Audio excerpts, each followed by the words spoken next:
महाराष्ट्र संशोधन उन्नती आणि प्रशिक्षण प्रबोधिनी अर्थात अमृत ही महाराष्ट्र शासनाची स्वायत्त संस्था असून खुल्या प्रवर्गातील आर्थिकदृष्ट्या दुर्बल घटकांसाठी कार्य करते। या संस्थेच्या वतीनं गांधीनगरमध्ये सिंधी समुदाय संवाद आणि मार्गदर्शन बैठक आयोजित करण्यात आली। अमृतचे व्यवस्थापकीय संचालक विजय जोशी यांनी या बैठकीत उपस्थितांना मार्गदर्शन केलं।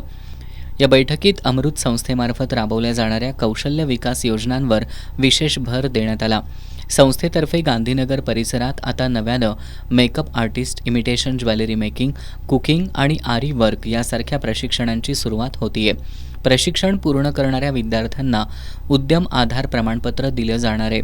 तसंच त्यांच्या उत्पादनांच्या विक्रीसाठी अमृत पेठ या ई-कॉमर्स ऑनलाईन प्लॅटफॉर्मची मदत मिळणार असल्याचं विजय जोशी यांनी सांगितलं। यावेळी विविध शासकीय कर्ज योजनांची माहिती देताना सिंधी समुदायासाठी वैयक्तिक कर्ज व्याज परतावा योजना उपलब्ध असल्याचं सांगण्यात आलं। तसंच टायपिंगसारख्या कोर्सेससाठी फी रिफंड योजना उपलब्ध असल्याची माहिती देण्यात आली। या सर्व योजनांच्या अधिक माहितीसाठी नागरिकांनी अमृतच्या अधिकृत वेबसाईटला भेट देण्याचं आवाहन यावेळी करण्यात आलं। अमृत या महाराष्ट्र शासनाच्या स्वायत्त संस्थेचा व्यवस्थापकीय संचालक आहे। महाराष्ट्राच्या दौऱ्यामध्ये आज मी कोल्हापूरला आलेलो आहे आणि सिंधी समाजाच्या मेळाव्यामध्ये मी आलेलो आहे।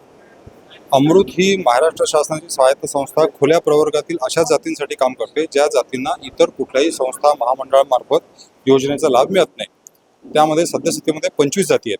त्या 25 जातींमध्ये सिंधी ह्या जातीचा सुद्धा समावेश आहे। सद्यस्थितीमध्ये 40 पेक्षा जास्त योजना आणि 134 उपक्रम राबवले जातात आणि त्याच्या प्रचाराकरता म्हणून गेल्या महिनाभरापासून आम्ही महाराष्ट्रभर फिरत आहोत। तर इथे आम्ही सगळ्यांची माहिती दिली आणि अतिशय चांगल्या पद्धतीनं इथे योजनांची माहिती दिली गेली आहे। शैक्षणिक, सामाजिक, आर्थिक, व्याज परतावा योजना अशा अनेक योजनांची माहिती दिली। सगळ्या समाजाला खूप आनंद झाला। मी या सिंधी समाजाला या व्यतिरिक्त अमृतच्या इतर सर्व 25 जातीच्या लोकांना मी आवाहन करेन की त्यांनी या योजनेचा जास्तीत जास्त चांगल्या पद्धतीने लाभ घ्यावा। त्यांनी स्वतःचा सर्वांगीण विकास करून घ्यावा। अमृत वर्ग या संस्कार वर्गापासून तर शैक्षणिक, सामाजिक, औद्योगिक अशा वेगवेगळ्या असलेल्या योजनांचा त्यांनी चांगल्या पद्धतीने लाभ घ्यावा।